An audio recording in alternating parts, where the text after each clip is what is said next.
think we can be close to where you are, but today there's still work to be done. Again, I commend the Office of Business Opportunity. You have worked very hard. Mayor, a year and a half, 2 years ago, I think about 2 years ago now, you made a real bold decision to bring in someone named Khaleesi Wright to head up this particular operation. There were questions from all of us around the table as well as those in the community. I just want to publicly commend Director Wright for coming on board, taking on a very difficult task, and has worked with the industry and those of us on council and elsewise, doing a very good job of moving this strategy forward. She has not done it single-handedly, but nonetheless, there's a transition team task force that you put in place, Mayor, that laid a very good document for a foundation for Ms. Wright to pick up and grab and move forward. I want to commend that group of professionals also. And again, Director Wright, thank you for a job that you've done quite well. You and your team, I see Ms. Murray and Mr. Harrison as well. Thank you for a job well done. Councilmember Davis. Thank you. You know, I wasn't going to say too much, but I think I have to say something. I think that the day when we don't see this program in place is when we take a look at the different people that live in the city of Houston and look at a percentage, and then we reflect and see that the money or the contracts are going back out or being distributed in the same manner that reflects our ethnicities within the city of Houston. I understand that we don't do our percentage that way, but that's what I would like to see, because more companies that we bring to the table will spread the wealth throughout the city of Houston. And we don't just have different districts or different areas that are continuing to build, but we have a distribution of wealth throughout the city of Houston. Another day, when this program needs to cease is when we have other small companies coming up in the ranks and having a fair shot at the table. And so that's the day when I would say we don't have a program like this. And so that's just my little 2 cents. Councilmember Martin. Thank you, Mayor. Maybe an attempt to try and to answer your question. I think the purpose of any MWBE or SBE program is to give opportunities for folks that have been historically discriminated against, with the entire purpose of having them graduate from an MWBE company to a prime contractor. When I was researching this, I asked for a list of numbers of companies that had graduated in our program and have moved on to prime status.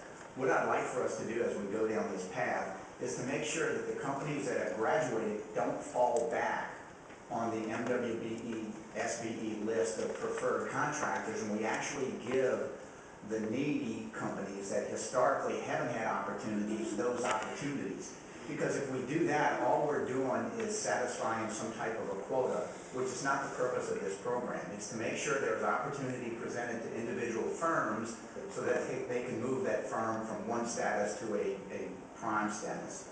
So maybe that was an attempt to try and answer your question. The second thing would be a question. When we look at projects that are actually city projects, but that are not funded by the city, Southwest Airlines International Terminal, the Rita Development, Marriott, do these particular requirements apply to those, even though those are being funded by the individual entities themselves?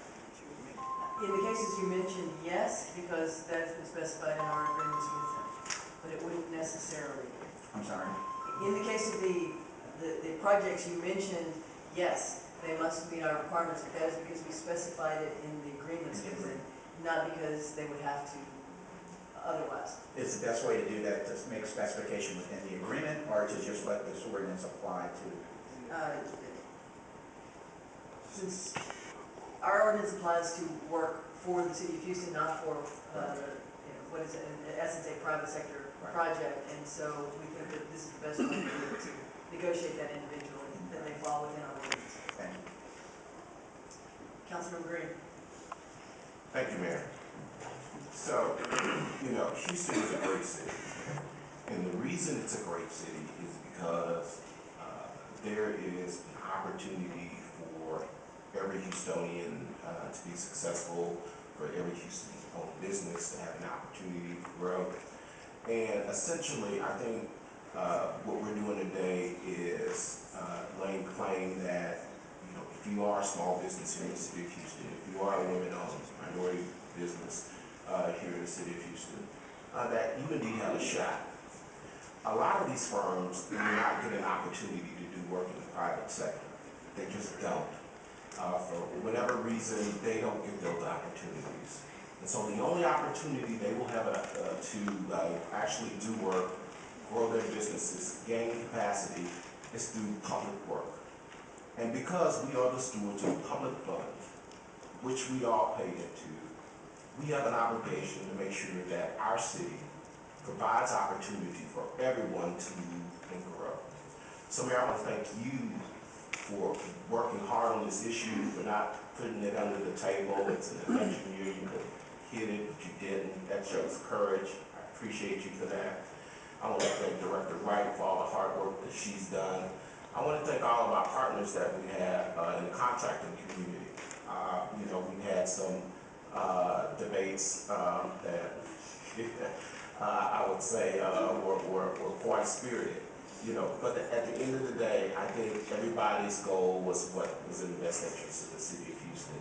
And today, I think we have a document and we have some proposals that will go a long way in moving the city forward. So thank you so much. I have no other council members in the queue. We will move to a vote on this item. Favoring, opposed, item carries unanimously. Thank you, council members.